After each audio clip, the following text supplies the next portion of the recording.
Hello and welcome to No More Mondays. I am your host, Angie Callen. Networking, LinkedIn, professional communities. If you listen to No More Mondays and have for more than a hot minute, you know this is a topic I love to talk about and how much of a game changer networking with actual real humans can be to your professional development. And the day is finally here where I get to dig in and focus an entire episode on this subject, as I am joined by Greg Roche, a networking guru and LinkedIn legend who focuses specifically on helping introverts embrace networking and become more comfortable putting themselves out there. By day, he is a non-HR HR guy, and by night, he is an entrepreneur with multiple side hustles, including early childhood education, food trucks, and of course, the executive coaching piece that aligns with the networking stuff he does. He's a man of many talents, and I am excited for you to get to know him. Let's welcome Greg Roche to No More Mondays. Greg, welcome to the show. Thanks for having me, Angie. I saw a little chuckle when I said networking guru and LinkedIn legend, but it's true, at least in my mind. Yeah, I don't know about LinkedIn legend. I don't. One day. When I think about some people who I would put in that category, I don't put myself there, but I show up every day and do my best. So that's all you can do, right? You and me both. And before we were coming on the show, Greg and I were like comparing notes on different performance metrics and things that we're seeing happening. We'll see if we get more into that. But I want to let's cut to the chase. I want to understand how you kind of came into this world of kind of networking coaching almost, and empowering others to kind of do the same. How did this come to fruition? Well, it was all my own need. And I'll say that because about 11 years ago, almost exactly 11 years ago, I was laid off for the first time. So my boss brought me in the office one day back in October of 2012 and said, "I'm eliminating your position." And I had worked at the company for 9 years, had steadily moved up, had gotten promoted, thought I knew all about how to have a successful career. And when she said that, I've realized I hadn't done anything to keep a network going, grow a network. I really didn't know what to do. And I had looked at jobs online and I had explored other possibilities over the years, but nothing very intense and certainly no networking. I am by nature very introverted. I'm perfectly fine to talk to you. I'm fine speaking in public. I'm fine having one-on-one conversations. When it comes to walking into a room full of people I don't know, I find the nearest corner and just back into it. And I pray somebody comes over and has mercy on me and starts talking to me. I just am bad at that. It's not something I'm good at. And so I never did it. And I realized after I lost my job, I needed to get better at it. And through that process, I just had to figure something out. I had to figure out a way to connect with people. I had to figure out a way to talk to them and tell them what I was looking for and create the opportunities for me to find my next role. And I was able to do that through something different than going to networking events. I figured out a way I could do it that worked for me. And when I got into my next job, I told myself I don't ever want to be in that position again. So I'm going to keep doing this. I don't.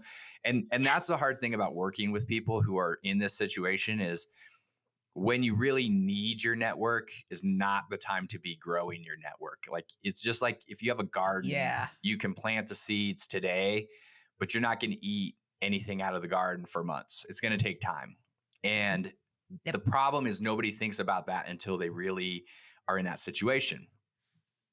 So I had learned that and I just kept trying to connect with people, and that led to new opportunities and different roles. And I had people start telling me, you seem like you're really well connected, but you're never at events, you're not doing anything like that. Like, how do you network without going to all these events and stuff? And so I started telling other people and showing other people. It started working for them. And I started to kind of do some online coaching and working with some friends of mine, and they were like, "This is really great. This worked really well." And so I just kind of kept going with it and following it and trying to figure out how do you teach people to network because it's not something that we think of networking in one particular way, Mhm. and for a good portion of the population, that way doesn't work.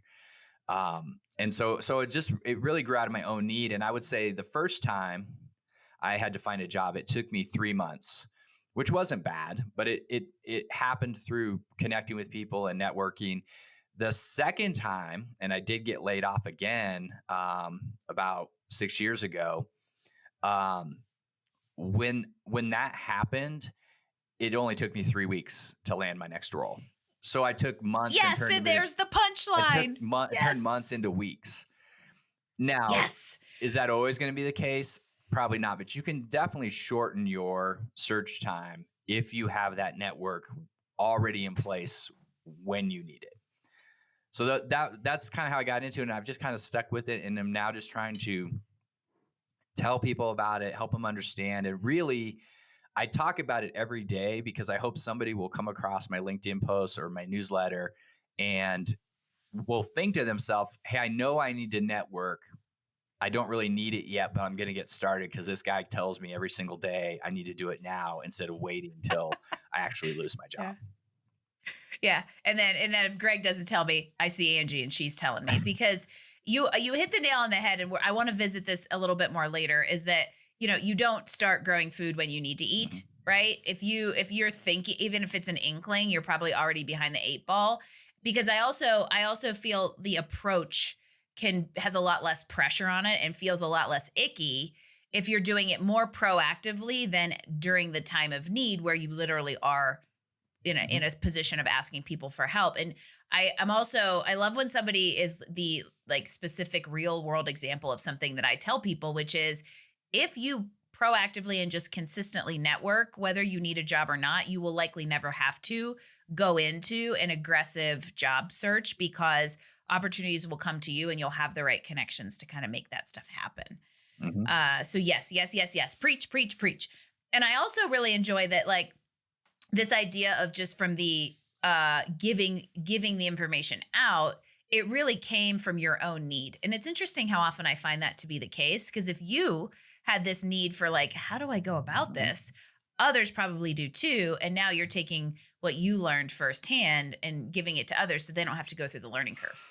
Yeah, absolutely. And that's what I hope to do. I mean, that's again what my whole goal is to teach people to be, or teach introverts to be better networkers.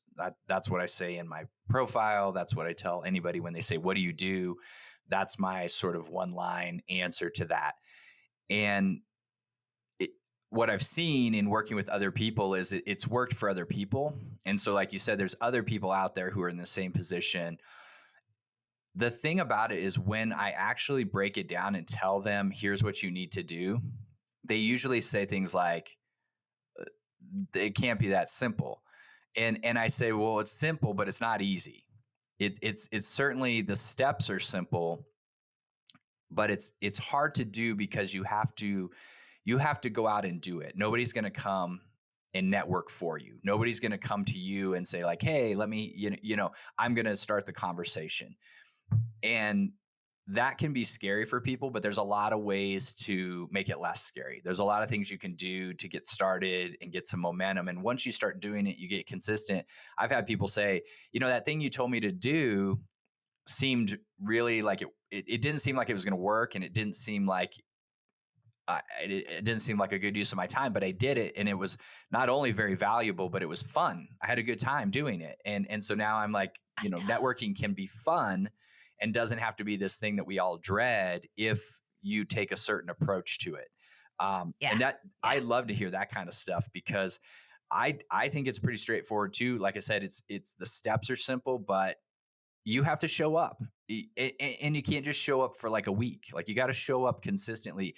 It has to become a part of who you are and a part of your identity. So you're not just someone who networks. You are a networker, right? It is part of who Yeah. you are, and how people start to see you and identify with you. And if that's how they see you, then you're doing something right there. And you'd be surprised. Well, you wouldn't be surprised. Most people, though, listening are going to be surprised all of a sudden these opportunities start to just kind of appear, and you're like, where did that come from? And it's like, it's because of your efforts getting out there and talking to people, helping them out, finding ways to make them successful, and then letting them know what they can do for you, because people want to help. And if they know how they can help, it may not be today, but when it pops up, when the opportunity comes, you're going to be the top of their mind, and they're going to reach out to you and say, hey, I thought of you first. Well, they thought of you first because you've been out there connecting with them. So it's definitely something that works for other people. And like I said, the hardest part is people getting started and like realizing I'm going to do it now, instead of putting it off and coming back to it later. Yeah. And in case you haven't noticed, the word approach has come into this conversation in just 10 minutes a lot. And I think that's a big, it both mentally and relationally, it's an important aspect of it. And one thing I think is important to think about is if you're going to network, you have to be willing to be on the other side of the network as well. And kind of that like karma, what goes around comes around. You can't just suck everyone dry and not feed into it. And I think a lot of people are hesitant to do it because some people don't take that approach to it, or just even don't network.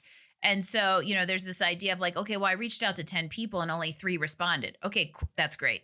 Those 3 are worth your weight in gold. And the other 7, they're not blacklisting you. They're not mad at you. They just don't get it. Right. This kind of networking tends to either be, in my mind, positive or neutral. It is rarely and almost never a negative action. Yeah. Well, we've all been on the other side of the pitch, right? And whether it's on LinkedIn or in real life, we've all been in that place where somebody's just met us and it's like, hey, would you be interested in buying this? And most of us, well, I'll say all of us, because I don't know anybody who's like, I love getting that. I've never met that person. If they're out there, send me a message. I'd love to meet you. But nobody loves to and I would like to understand your thinking. Yeah, nobody. Because we get so many of those in my head. Okay, maybe it's a strategy that works, but on who? My point of view, there are certain things in life that I think it must work for somebody because people keep doing it. Not just those kind of things, but there's other things in life where I'm like, if it didn't work, people wouldn't do it. So there must be somebody that it works for, or it's so cheap to do it. It's such low cost in terms of effort and money that there's no downside in doing it. Like it's not a waste of anything because it's so cheap to do. Because otherwise, why would you keep doing it if it didn't work? But again, I don't know who that person is. Like I said, if you're out there listening to it, let me know. I want to know why I want to know. But the point is, we've all seen what bad networking looks like. And I think what people get afraid of is, I don't want to be that person. And that stops them from reaching out to people and connecting with people. And at the same time, one of the things I tell people is, anytime you're hesitating or you're concerned, put yourself in the other person's shoes. Think about what you would like to receive in a networking relationship and do that. Most of us, we're not all the same at all, but we tend to like the same things. I mean, it's just like the golden rule of life, right? I mean, do unto others what you'd have them do unto you. And it's like every world religion or value system has some form of that. It may be phrased differently, but the idea is like, if you are going to send a message to somebody, would you like to get that message? Would it be something you would respond to? And if you're like, no, if I got this, I wouldn't respond. Well, probably take a different approach. Yeah. And so or people will say something like, I sent a message and the people didn't respond. And I'll say, have you ever received an email or a LinkedIn message that you just kind of sat on for a few days because you were busy, because other things were going on, because you want to sit down and write a good response, but you don't want to be rushed? They'll usually say yes. And I say, that might be what's going on. Don't panic. Sometimes people will get back to you later. You've got to keep going and keep connecting with other people. You can't just stop and wait for that one. Yes, exactly. And also, you're not their top priority. And that doesn't mean they aren't willing to help you and that you don't have a place in their list of priorities, but you're falling in 17 other things. And I love that idea of like, we're all humans. Humans still matter. It's a hashtag that if LinkedIn doesn't get rid of hashtags, I'm going to try to own on the platform. But it's like we're all still humans, so approach it as a human. And one of the things I often say is, and I want to go back to that in-person networking thing you brought up, and this is how I'm going to get us there, is, if you were at an in-person networking event and you were not the wallflower who waited for somebody else to come up and you approached somebody, what would you say? How would you introduce yourself? Approach like LinkedIn networking very similarly because it's human to human interaction. And if you treat it as such, instead of sending, so when Greg and I are talking about we're talking about these like messaging campaigns. It's lead generation spam is what I call it. And they're known for sending these like 6 scroll messages with a Calendly link in the bottom. And it's like a direct hit. And I ignore them and I pass. Yeah. If I have to scroll more than once, I think you're a bot. So you can't be that. You have to take kind of a human approach, even though there is a technology platform in between. And so I'm actually want to talk a little bit about the in-person networking versus virtual networking and how that can be a little bit more approachable or maybe even more fun for introverts. Tell me more about that. For in-person networking, whenever somebody says I'm going to an event or I'm going to a conference or I'm going to something, how should I network? The key for me is in the preparation, like lots of things in life. You want to establish connections before you show up in person if you can. Now, you can't always, but if possible, find a way to connect with people who are going to be there or potentially be there in advance so that when you walk into this room, it's not a room full of complete strangers. You may not have met the person in person yet, but at least you've interacted. You've probably seen a picture. You've maybe had some back and forth messages, and you can at least start a conversation there. So you're not just trying to figure out who should I talk to. And that can be the organizers of the event. A lot of times you can figure that out. It can be, if you're going to a conference, the speakers, because they'll list who the speakers are. You can try to connect with them online, start the conversation. Or sometimes, again, conferences will have an app or a list of people who are going to be there. Do what you can to try to connect in advance so that you're not walking in just, again, to a room full of strangers. Yeah. That is You got one an ally. thing I tell people to do. And is it always going to be 100%? No, I mean, none of this is, but if you're planning, make a plan. Don't just walk in and say, I'm going to find somebody and start talking to them, because too many things can cause you to get off track and you end up at the end of the event thinking I didn't meet anybody because I didn't have a plan. So definitely planning in advance is one of the things I tell people about in networking. And it ties a little bit to kind of my own approach, which is connect online, but build relationships in real life, right? So the people you find or the people you want to talk to, you can do that online, you can start it. But in order to really develop a professional relationship, you're going to need to have voice to voice or face to face contact with that person. You can have online friends, that's fine. But again, if you want a deep professional relationship that's going to be mutually beneficial, then it's going to require that you have a real conversation with them. It's one of the reasons I actually love having a podcast is it gives me a really good ask and a nice excuse to say, hey, Greg, we're friends online. Let's go be friends semi-IRL. And then it turns out he lives like 3 hours from me. So at some point you'll all get the picture of us actually having coffee. Well, and even if you just have a phone conversation with people or a video call with people, that's better than just messages in the chat or email. Yeah. That's where you really get into the deep stuff of, what are you working on? How can I help you? As opposed to just writing a text-based message back and forth. Yeah, I like this idea that in-person networking can be extended, let's say, through the virtual connection that makes it easier to kind of nurture passively.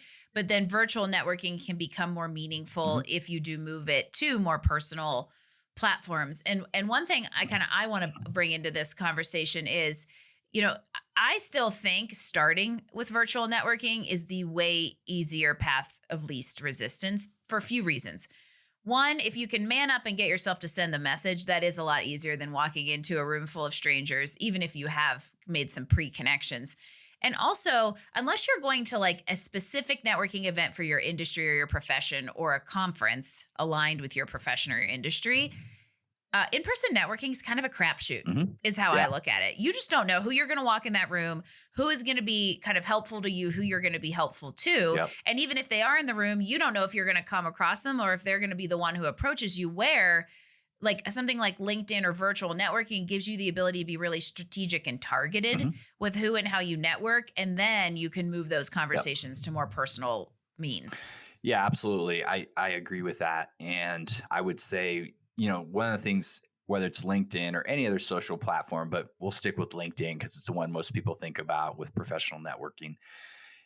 You have that opportunity also, if somebody's active on LinkedIn, to interact with them before you even connect with them, right? To get your Mhm. name known. And I always describe it as, if you see somebody's post and you like what they said, imagine that you went to a conference with them and they were the speaker and they presented, and what they presented was their post. At the end of a conference presentation, you have the ability to ask questions, and your comment is like your question. So make sure it's what you would say in real life if you were asking that person a question at a conference. That's a thoughtful way to engage with somebody on Mhm. LinkedIn, right? Reactions, the like, support, clap, light bulb are fine, but they don't really do much to get you seen Mhm. or personal brand building is an aspect of that. Yeah. Whereas like ask the commenter a question. You don't also have to agree. Sometimes Mhm. you can be like, well, I've heard this. What do you think of this? And it'll some chatter will ensue. And that's where then we go back to what Greg was saying about like people start looking at your profile and your views will start increasing. People will start connecting with you. And you don't have to be a content creator in order to leverage something like LinkedIn to Yep. network. You can basically leverage other people's content with these thoughtful engagements in order to drive kind of your own networking goals. Yeah, and I would say, as somebody who is creating on LinkedIn, I'll see the same people show up in my comments because I look at those. I mean, there are probably some creators that don't. You can usually tell because they don't ever respond to any comments, but the ones who are responding to comments, they'll see you, they'll see your name, they'll remember. And if you reach out and connect with them, they're going to accept your connection. They'll probably have a conversation with you. Um, Yes. and so, have that, do that a little bit, be consistent with that. You're going to be able to connect with them, and then you go from there, right? And so that's one of the good things about LinkedIn in terms of meeting new people. A lot of people will just go search somebody and say, here's the profile I'm looking for, the person I want to meet, which is fine. But one overlooked piece of that is people will go and just hit a connection request. Look at the person's activity. There's a section that's called activity, which is posts and comments and stuff. Click on the all activity. When was the last time they did anything on LinkedIn? And if they haven't been on the platform ever, like if they've never posted anything, or if it's been a year or it's been months, you can try to connect with them, but they probably are not going to respond. So Yeah, I they're one of those 7 out of 10 who just isn't there. well, and the thing about that is people say, well, but then okay, LinkedIn doesn't work and I can't get in touch with people. It's like, but that person, you wouldn't get in touch with them anyway. Like if they're not responding, just forget that they're even in the pool of people to connect with. Well, they work at my target company. Okay, fine. You're going to have to find another way to get to them. You're just going to have to Pick be more someone creative, else. or go with somebody else, right? Find somebody else at that Yeah. target company. So looking at that activity, I think, is important, and that's who you want to follow and show up and look at each Yeah. day and comment on, because they're on the platform, they're active, they're people you can connect with and start to build relationships with. So, I mean, there's some ways to make this faster. There's some different practices, but part of that is just you have to get on there and check it out and see what's going on and engage. I mean, I'm always amazed the people that I will talk to in real life who will say things like, "Oh yeah, I see your posts every day. I love them." And they've never liked or commented or anything. They're seeing them, but they're not doing anything, and that's fine. That's great. I mean, I have to remember that whenever I'm putting it out there, because some of these people they might be family or friends or coworkers or things like that. But at the same time, I think to myself, why didn't you say anything? Why didn't you engage? Why didn't you participate? I mean, you're there anyway. Just don't just scroll, don't just lurk, like be a part of the conversation. And so I've got to tell you something funny that happened right before we came on that's like so validating to what you just said. But before I do, I'll tell you is join the conversation and don't fear your voice. Cause I think that's a reason people like refrain from engaging is they're afraid they're going to be shamed. They're afraid that they're going to be chastised for their opinion. And you just have to kind of get over that and trust what you have to offer a conversation. And literally as we were logging in to start recording, Greg, my mother-in-law sends me a text message and it says, Angie, a friend at work saw I liked one of your posts on LinkedIn. So she started following you and said you're a breath of fresh air on that site. See, this is the kind of stuff that sometimes you don't even know what you're doing. I hope maybe she'll chime in on some conversations now, but you have impact more than you may realize because some of it is kind of behind the scenes or residual. Yeah, 100%. And it's, again, you never know who's going to see it. So you take that responsibility and you make sure you're being constructive and positive which is odd to me. Sometimes I'll read other people's posts and I'm thinking, why did you post that? Like, how did you think that this was going to be a good idea? But that's social media in general, right? Yeah, exactly. But yeah, I mean, I'll have people all the time just say that to me. And it's good because it lets me know, I mean, back to the conversation we were having before this with like, how's the algorithm doing and are we, seeing more or less views? And, there's still people out there who are seeing it. It may not be the bigger number, but I think it's good it's a good reminder that we're trying to push numbers because those numbers help drive where we want to go with our businesses. And at the same time, every one of those numbers is a person. Every one of those people who saw it has their own issues and problems and things they're struggling with and are looking for solutions. We have to kind of remember those people and not get so focused on getting more and more and like, how can we do something to help the people who did show up for us? Yeah. Yeah. There's a quality factor there. And you kind of opened the door to something I want to chat about for a minute. We're going to take a left turn, but then we're going to come back. So let's stick a pin in the networking for a second. And I want to ask you about how you have built this presence on LinkedIn while also having a VP level career, right? One of the things that people will say to me when, if they come to me and they want help building a business or starting a coaching practice that we're going to do kind of on the side with the goal of transitioning is, well, I still have this job. What do I do with LinkedIn? How do I build this brand and this voice without, either my employer being mad or stepping on their toes, still respecting that? Like, how have you managed that? The first thing I think is you have to be, I would say, honest with whether it's your boss or your manager or your employer and make sure it's not going to be a problem. And I've never had an issue with this. I've never had a boss that came to me and was like, you got to stop posting on LinkedIn or you got to stop doing these things. And I think part of the reason for that is you have to be doing your job very well. So first off, in your day job, get it down and get it to a place where you're still performing. You have to figure out what that looks like. Everybody's job is different and everybody's demands are different, but you've got to get to a place where you're doing your job so well that nobody cares what you're doing in your off time. The only time anybody ever cares about what you're doing outside of work is when you're not doing your work. Yeah. That's the first thing. Yeah. So you have to prove it's not going to be a distraction. And if anything, then it can be an enhancement potentially. And then you have to be smart about what you're doing such that it's not going to be in conflict with what your role is. And I have a very specific niche of things that I talk about that really aren't related to what I do in my day job. So there's not like, I'm never going to be saying anything that my employers is going to say, well, you're talking about our company and we don't like what you're saying. I avoid that, right? I just stay completely away from it. There are probably people out there who will say, hey, I'm trying to start a business doing what I do at work on the side. Okay, you're going to have to you're going to have to deal with that, right? You're going to have to come to a way of balancing those things so that you're not sharing something you shouldn't, or you're not taking clients away from your company. You got to be smart. Okay. I can't tell you the exact way to do it. I can just tell you, for me, my two worlds are pretty separate. And my LinkedIn presence is all about my networking stuff. I'm not using it to try to find a new job.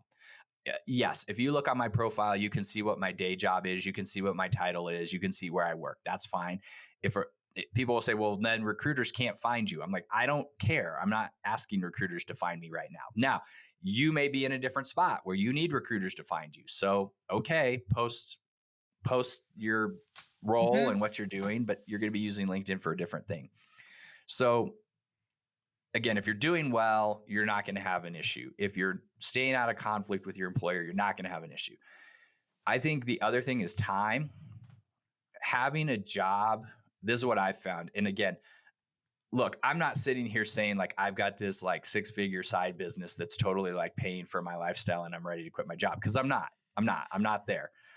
I am building. I love that you just straight up admit that too. I love that you just straight up admit, because it's approachable and it's real. Love it. My time frame, I am long-term time frame, meaning I'm building an audience and content around a topic that I feel like I could talk about for the rest of my life. So this is, for me, years down the road. Now, not everybody's in that situation. They're like, I need income now because I have to start a business because I've got to get out of whatever job I'm doing. If you're going to do that, the only thing I can say is you're going to be working more hours. You're going to be working a lot more. You're going to be working nights. You're going to be working weekends, or go find a job that gives you, I call it like the Einstein job. This is how I think about it. Okay. I bet this is my version of a Band-Aid job. Go for it. So I'll come back. I just want to explain what I mean by an Einstein job. So Einstein worked in a customs office or a patent office. He worked in this office where basically he reviewed patents and stuff. I guess it was he just looked at this stuff, but it only took him a couple hours a day to do that job. So he did everything he had to do. And as far as I have read, he was considered a very good employee. They really liked him. They thought he did a good job, but it only took him a couple hours. And so in the rest of the time, he spent thinking about physics. So if you're in a job that's high pressure and high stress and you're thinking, I got to get out of this and start this side business, but I have no time, you might have to get an Einstein job, right? To give you the space to pay the bills till you get the business going. That's one thing to do.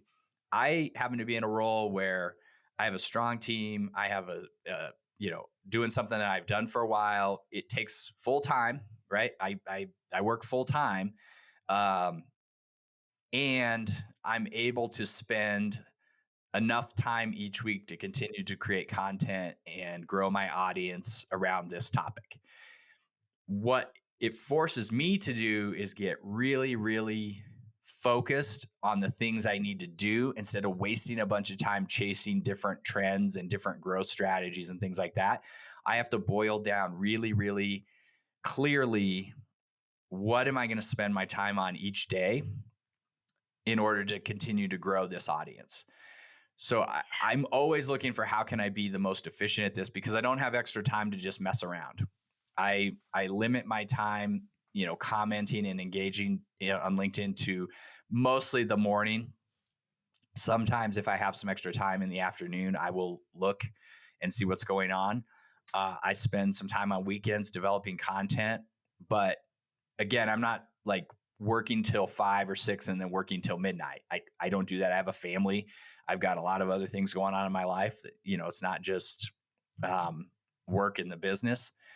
But and some people will be like, well, okay, you're never gonna like go all in. You're never gonna do, and I was like, I don't know. I'm trying to figure it out. And if I had to like jump in and suddenly all of a sudden start making money that was paying all the bills because I didn't have the day job, I would probably make some bad decisions or some subpar short-term decisions in it in order to make money to pay the bills. So that's my point of view on it. That's not how everybody else wants to do it, but my job provides constraints that make me work, I think, more efficiently in my business. And I think that's a really interesting point to bring up. As we go back into kind of the networking, more specifically focused on networking, I think a lot of this is about what your goals are and what your goals aren't. You have a very clear goal of what this business endeavor Mhm. does and what you want it to do and what you don't want it to do. And there's an element of patience that's a Mhm. little bit of a common theme here in that, you're very rarely can you like strike gold overnight. Mhm. Right. And so whether it's a business or whether it is in networking, there is this element of patience. Like going back to that idea of like, well, I messaged this guy an hour ago. Why hasn't he written Right. back? Because not everybody's sitting there on LinkedIn all day with the tab open like I am. Right. So you kind of have to subdue the instant gratification that we're all really, really prone to. Mhm. And just settle in for a long-term effort, which is also why when we come back to networking, it is so much better to do proactively when you don't need it Yep. instead of when you are in a panic and you do need it, which brings me to my next question for you. And I just gave us one answer. What are some common mistakes you see in people who are getting new and attempting to network? Yeah. So the first one is I need it now. And unfortunately, that's not a mistake that you can fix right away because obviously you've waited too long, but it's never too late to start. I think the other mistake I see people making when they're just starting out is they forget they already have a network, whether they've worked on it or not. Everybody who has spent any time working and even college students just coming off of campus, you have some people that you could reach out to and reconnect with. And I always tell people when they're starting, start with who you know. Yes. Everybody you know in your life, you met because you were around them. I call it proximity. You were either in school with them or you worked with them. They're in your neighborhood. They're in your organizations you're in your life. You already know those people and you know them because you were around them. But the other way you know people is because those people you already knew introduced you to somebody else. That's pretty much how you meet people. You could meet random strangers on the street, but most people don't have very many random strangers in their life, or people they met like that. Yeah, or you'll have some commonality. I think like alumni networks Mhm. are really leverageable on LinkedIn and easily overlooked. Mhm.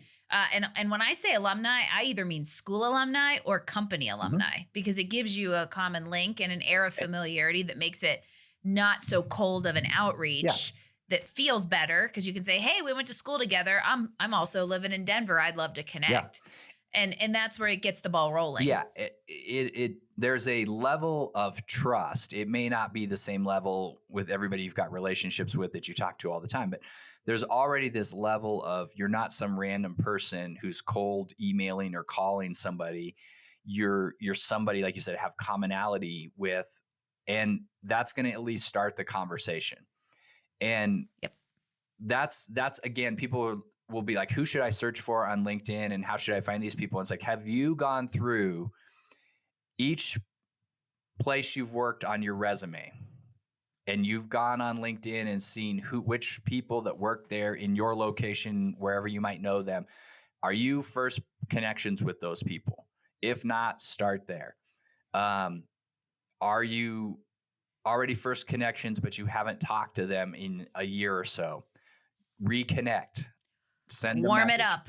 or email. Yeah. Yeah. I mean, just get in touch and start talking and saying, hey, I thought of you the other day and I was wondering what you were up to. Would love to talk and catch up. And starting there, it's so much less intimidating. It's an easier thing you can do. You're probably going to get a better response. I mean, not 100%, but you probably get a better response. And go with where the conversation goes. And then, Mhm.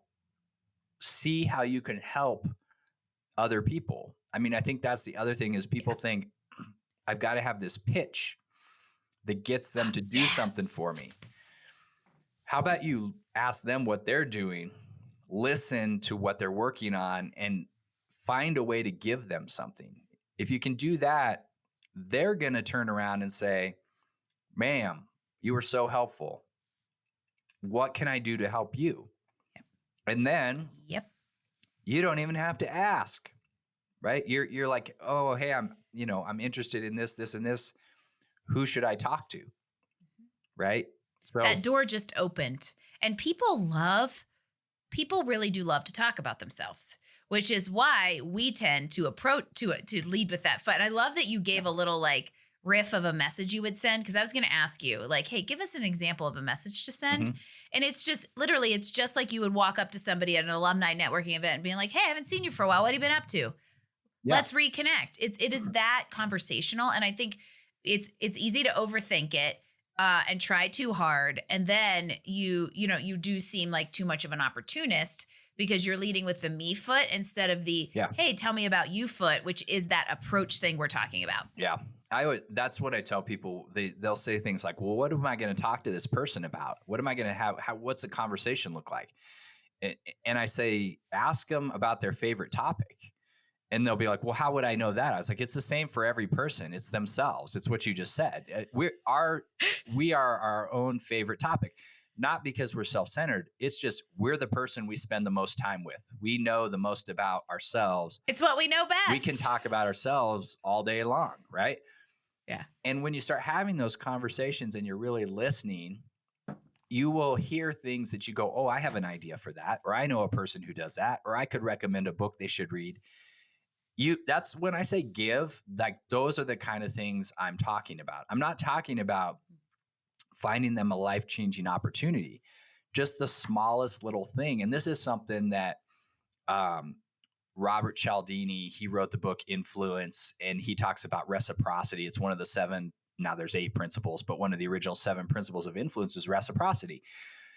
They did studies in restaurants where you go and they put like if it's an Asian restaurant, it's like a fortune cookie, or if it's not, they put mints on the bill when they bring it to you. And they've proven that people who get that little token, that little gift before they fill out the check, tip more than people who don't. So we are like, it's a gesture. It's like a gesture. Subconsciously, we want to give to people who have given to us, right? And you mentioned like karma. It's like, to me, it's like the karmic scales of the universe. We hate the thought that somebody else has given to us and we haven't repaid them. We don't hate it consciously, but subconsciously, we're trying to balance the scales. Mm. If you give people things, they're going to want to give back. And they're going to feel, again, not bad, but they're going to feel it until they do. So it just has to be something little. It doesn't have to be huge, but find a way to give to somebody first. And then, like I said, they'll go, what can I do to help you? And then you say, you have to be very specific because you also have to be easy to help. I think sometimes a mistake people make is they say, well, here's my resume. Can you go give it to somebody? That's hard. Like, I can't tell you how many times in my career somebody's done that. And the resume sits on my desk. It gets buried under a pile. I want to help the person. Because you don't know what to do with it. You don't know what to do with it. There's no direct ask there. Yeah. And it's hard. I got to go figure out who to give it to. I got to sell you. I mean, I got to do a lot for you. If you make it as easy as saying like, hey, I'm looking at these 10 companies. I'd be interested in meeting somebody there. Is there anybody you know at one of those companies? And they go, yeah, I know somebody here. Or no, I don't. But have you thought of this company? Because I know somebody there. Sounds good. Could you send an email and introduce us? Absolutely. Done. That's all they have to do. Yeah. They've helped you. You've done most of the work. You've done most of the thinking for them by giving them the list. They come up with the idea. They help you. And you meet somebody new. You get introduced, which again has a level of trust. Now you don't have to be the random person on the cold outreach, and you get a new contact, and you start the process all over again. You know, it's just you. It's the same process over and over. You show up week after week, month after month. The network grows, and if you ever get overwhelmed with all the people, you can just dial it back. You can just dial back. You're in control of it. But that's the hard part, is getting people to think about doing that over and over again and staying up with it and continuing to grow the network. It really is constant, methodical, repeatable process. And you're 100% right that you don't really ever want to have to start from stop. However, you're still moving forward at 30 miles an hour, just as you are 65 miles an hour if it gets to be kind of too overwhelming. And I love this idea of a gesture. And I am a huge fan of the be easy to help. Mhm. And it doesn't have to be, you don't have to be like super direct, blunt, and like, hey, will you give me this job? But there are ways to say this is the action that this is the specific action that would help me. Yeah. And now I want to talk a little bit about the introvert is a superpower in networking, because I have to tell you all, I can help introverts network. I do not have empathy for introverts networking because I love to walk into a room full of people I don't know and work it. I'm probably going to be the one that comes up to you on the wall to bring you into the fold because I don't want you to be standing there by yourself. So how, as somebody that's introverted out there, how do they leverage that as a strength when they get into this kind of networking process? One of the things that introverts do well is that listening piece of it. Introverts are generally more inclined to listen to somebody who's maybe more extroverted talk.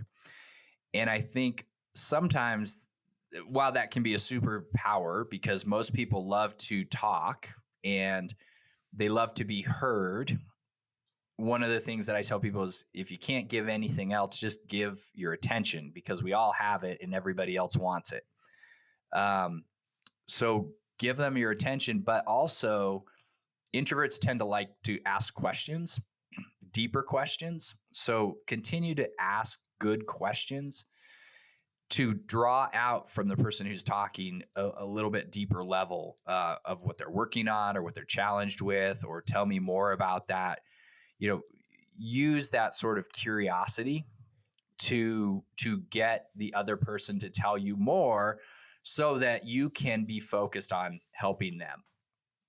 And look, we're all networking because we want to meet our own goals. We have our own goals and networking helps us get there. But if you're focused on what you can do for other people and how you can help them, and that only comes when you ask more questions and you dig deeper. So I think that's where, in my own career, not just networking, I've gotten the feedback of you're very quiet in meetings. I'm not sure that you're really engaged. And, my response to that is, okay, I'll take that feedback. I guess my solution to that is I try to really focus on asking more questions and better questions that move the conversation along, because I'm processing what people are saying and I'm thinking about it. I don't want to just talk to be heard. I want to really move the conversation forward. So for me, it's always, how can I ask better questions? How can I get to know the person more? How can I draw out what it is that they're struggling with? And then I can talk and help them and come up with a solution. So for me, that's the thing that being an introvert helps, because I think if you get two big time extroverts talking to each other, they're both just talking about their stuff and neither one of them's probably doing a whole lot of listening. And so people will say to me, well, what if you get two introverts and they're just asking each other questions? It's like, okay, well, a little bit of a challenge there. But again, most people, if you ask them something, they'll start talking and maybe it's going to be a little more back and forth. But I think that's how you can really be a good networker, is by being a good listener and really trying to dig more and get more out of them by asking better questions. Mm-hmm. Yeah, we certainly don't listen, and we definitely don't hear. So if you're the one that does that, you automatically are memorable, which I think is amazing. And, now that we're in this kind of like advice component, I know you have some really good resources that go deeper into some of these things we're talking about. So I'd love for you to tell everybody a little bit more about I know you have a newsletter, there's a book, there's the guide to 15-minute networking, all this stuff that has come from your own experience, getting into this networking stuff. Tell us more about all of that and how we find it. Yeah, each week on Saturday, I put out a new issue of my newsletter, which is called The Introverted Networker. It's on Substack. So theintrovertednetworker.substack.com is how you can go there. It's free to subscribe. I try to always provide something actionable in terms of what you can do to become a better networker. And a lot of that has come through experience, but as you said, I also wrote a book called The Fast and Easy Guide to Networking for Introverts, which is available on Amazon, either an ebook or a print. So that walks through the process, tells you how to do it, gives you some ideas and some tips. Have an ebook, like you were saying, a 15-minute guide to networking. That's really focused on what you can do, small steps each day in 15 minutes in order to continue to grow your network. And really, it's the same ideas, sort of with different approaches, right? So if you need to do it in a small amount of time, you can do the 15-minute networking guide. If you're like to read books, you can read the book on it. If you want to get the advice every week, it's the newsletter. I've started doing a video edition of the newsletter, what I call. It's almost like a video podcast where I'll talk in more depth each week on the topic I'm going to talk in my newsletter. So that's on my YouTube channel. And really my goal there is everybody kind of likes to take in information in different ways. So I'm trying to have different platforms and different ways to consume it and interact with it, and hopefully find some tips to be a better networker. I post on LinkedIn every weekday, and it's always a tip or something about networking, and am always there to engage in the comments, or if somebody wants to send me a direct message and talk a little bit more, just say, hey, I'm struggling with this. I always try to give them suggestions or ideas on how they can overcome some of those struggles. But like I said earlier, this is something I could talk about for hours. I can talk about this all the time. I never really get tired of talking about this. Even when I start to see the same questions come up again and again, I know, hey, that's something I really need to address in the next newsletter. This is a topic people are asking. A lot of people have the same struggles. That's how I think about what I need to write about each week. So trying to listen for where people are getting tripped up and what the problems are is where I try to focus and figure out how I can solve that problem for people. You and I share the I could talk about this forever, because it's a game changer if you're willing to embrace it. And the point I'd like to make with, Greg talk about all of his resources is, yes, this is a constant, methodical, repeatable thing that you want to do consistently, but that doesn't mean it has to be a time suck at the same time. So I hope all of you will check out some of the resources Greg has to offer. He's connected to me on LinkedIn, and I can tell you that all of his thoughts and wisdom that are put out are fantastic. If you connect with him, the two of us will just fill your news feeds with great things. And there are links to all of his resources there, and we will be sure to have that profile link in the show notes. And there you have it, everyone. Angie and Greg get on the soapbox about why you should be professionally networking all the time, no matter whether you have a job or not. Absolutely. Yep. Always be connecting. ABC. That's what I tell people. Yep. I love it so much. Greg, thank you so much for being here, for sharing your insights and some of your personal experience with how these kinds of things have come to light and benefited you. This was a really good, practical, tactical conversation. I hope all of you got some little pearls of wisdom out of it. Thank you again, Greg Roche. Find him on LinkedIn, connect with him, follow along, and get some tips on how you can always be connecting. Thanks. There you have it, everybody. Another fantastic No More Mondays episode. We always love hearing from people who have successfully navigated their own career challenges and are charting a path to their success better when they're helping others. As I mentioned, there is some awesome tactical advice here, so I hope you will go dig deeper and consider how networking can support your future career development. For all of you out there, I hope you will head on over to nomoremondays.info to grab the show notes and links from today's episode, drop us comments or a guest suggestion, and also leave us a 5-star rating wherever you get your podcasts, because it's a huge help as we continue to bring you these inspiring conversations. And until next week, when I see you again for another episode of No More Mondays, I hope you have a great one.